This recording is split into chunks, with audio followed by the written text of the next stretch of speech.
Breaking news آپ کو دیتے ہیں کہ مسلم لیگ نون کی فرمائش پر الیکشن کمیشن نے ممنوعہ فنڈنگ جو کہ فارن فنڈنگ کے نام سے جانا جاتا ہے اس کیس کا فیصلہ کرنے کی ٹھان لی ہے۔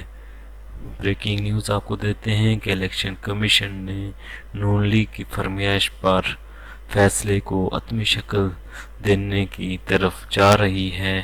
چیف الیکشن کمیشن کی صدارت میں روزانہ کی بنیاد پر جو کہ بیٹھک ہو رہی ہے، عمران خان کے بیانات کا بھی جائزہ لیا جا رہا ہے۔ حکومت کی طرف سے الیکشن کمیشن پر بہت زیادہ دباؤ ڈالا جا رہا ہے کہ کیس کا فیصلہ جلد از جلد دیا جائے۔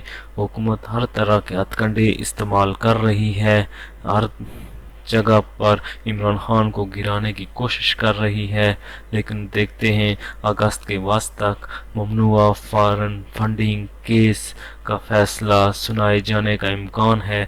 دیکھتے ہیں کیا ہوتا ہے، عمران خان اس کے بارے میں کیا حکمت عملی کرتے ہیں، یہ ہم آپ کو بتائیں گے اپنی آنے والی ویڈیو میں۔ آپ دوستوں سے گزارش ہے کہ آپ چینل کو لازمی سبسکرائب کریں اور ہمارے ساتھ بنے رہیں۔ شکریہ۔